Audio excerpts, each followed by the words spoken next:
Hello everyone, आज हम map study के अंदर आपके लिए लेके आए हैं तटीय राज्य कौन कौन से हैं भारत के, और भारत के कौन से तटीय केंद्र शासित प्रदेश हैं उनके बारे में आज बात करेंगे। भारत के तटीय राज्य कौन कौन से हैं। तो आपको पता है कि भारत एक प्रायद्वीपीय हिस्सा है, बहुत बड़ा कवर करता है, जो कि ये रहा आपका प्रायद्वीपीय हिस्सा।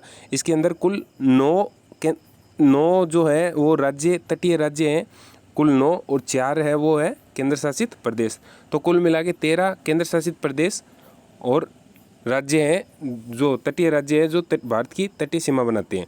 अब इन पहले 9 तटीय राज्यों का अध्ययन कर लेते हैं कौन कौन से हैं। तो पहला तो अपना हो गया गुजरात, सेकंड हो गया महाराष्ट्र, थर्ड हो गया गोवा, फोर्थ कर्नाटक, फिफ्थ केरल, उसके बाद में तमिलनाडु, फिर आंध्र प्रदेश, फिर 8वां उड़ीसा, फिर 9वां पश्चिम बंगाल। ये 9 तो हो गए अपने भारत के तटीय राज्य। उसके बाद में 4 केंद्र शासित प्रदेशों की बात और करते हैं। तो ये आपको यहाँ पे दिख रहा है दमन और दीव और दादर और नागर हवेली। हाल ही में इनको दोनों को मिलाकर के एक केंद्र शासित प्रदेश कर दिया गया है। पहला तो ये भारत का तटीय केंद्र शासित प्रदेश है। अगला है ये यहाँ पे लक्षद्वीप दूसरा भारत का केंद्र शासित प्रदेश। और फिर ये पुदुचेरी है, जो कि 3 जगह अपनी सीमा बनाता है। यहाँ पे 2 जगह तो यहाँ पे, और एक यहाँ पे माहे पुदुचेरी का ही जिला है ये केरल के पास। और फिर ये 3 नंबर हो गए। और फिर ये चौथा भारत का केंद्र शासित प्रदेश, तटीय केंद्र शासित प्रदेश। तो इस प्रकार से ये कुल मिला के 13 होते हैं। इनको एक बार वापस से हम अध्ययन करने से अच्छा है कि इनके बारे में जान लें और भी अच्छे तरीके से। तो कुल ये जो सीमा बनाते हैं भारत तटीय राज्य, वो होती है 7,516 किलोमीटर। अब इनके बारे में आगे जान लेते हैं थोड़ा सा कि ये किस प्रकार से सीमा बनाते हैं। तो एक बार ये आप इसकी मैप स्टडी को छोड़ के इसके बारे में जान लेते हैं। तो सबसे ज़्यादा सीमा बनाता है अंडमान और निकोबार, जो कि एक केंद्र शासित प्रदेश है, 1962 किलोमीटर। उसके बाद में गुजरात, अगर राज्यों के अंदर पूछा जाए तो गुजरात सबसे ज़्यादा सीमा बनाता है।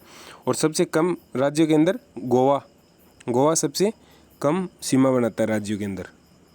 101 किलोमीटर की सीमा गोवा बनाता है और सबसे ज़्यादा गुजरात बनाता है। और अगर केंद्र शासित प्रदेश के अंदर पूछा जाए तो अंडमान और निकोबार 1962 किलोमीटर की सीमा बनाता है। उसके बाद में गुजरात आता है, फिर आंध्र प्रदेश, तमिलनाडु, महाराष्ट्र, केरल, उड़ीसा, कर्नाटक, पश्चिम बंगाल। उसके बाद में लक्षद्वीप, जो कि केंद्र शासित प्रदेश है, पुदुचेरी। उसके बाद में दमन और दीव। ये 9 तो हो गए गुजरात, आंध्र प्रदेश, तमिलनाडु, महाराष्ट्र, केरल, उड़ीसा, कर्नाटक, पश्चिम बंगाल और गोवा। ये 9 तो हो गए 9 भारत के तटीय राज्य। और ये जो 4 और बचे हैं अंडमान निकोबार, लक्षद्वीप, पुदुचेरी और दमन और दीव।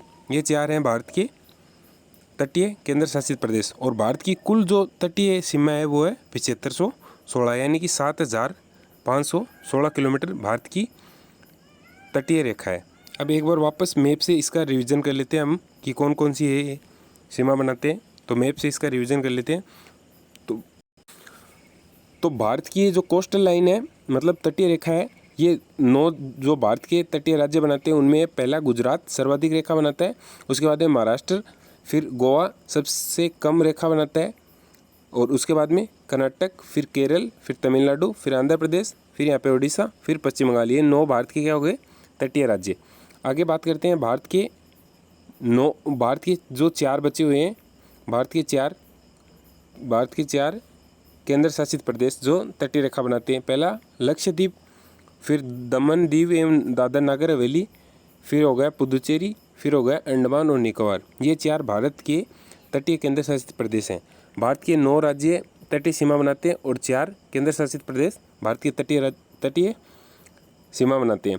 तो भारत की सर्वाधिक तटीय सीमा बनाने वाला राज्य कौन सा है? गुजरात। और सबसे कम तटीय सीमा बनाने वाला राज्य कौन सा है? गोवा। और भारत की सर्वाधिक तटीय सीमा बनाने वाला केंद्र शासित प्रदेश कौन सा है? अंडमान और निकोबार। और भारत की सबसे कम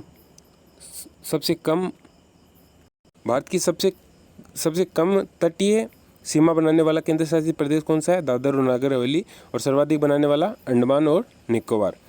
ये आज के भारत की तटीय सीमाओं के बारे में छोटे छोटे फैक्ट थे जो आपको साझा करने की कोशिश की गई है। आशा करते हैं आपको पसंद आएगा। धन्यवाद, शुक्रिया, जय हिंद, जय भारत।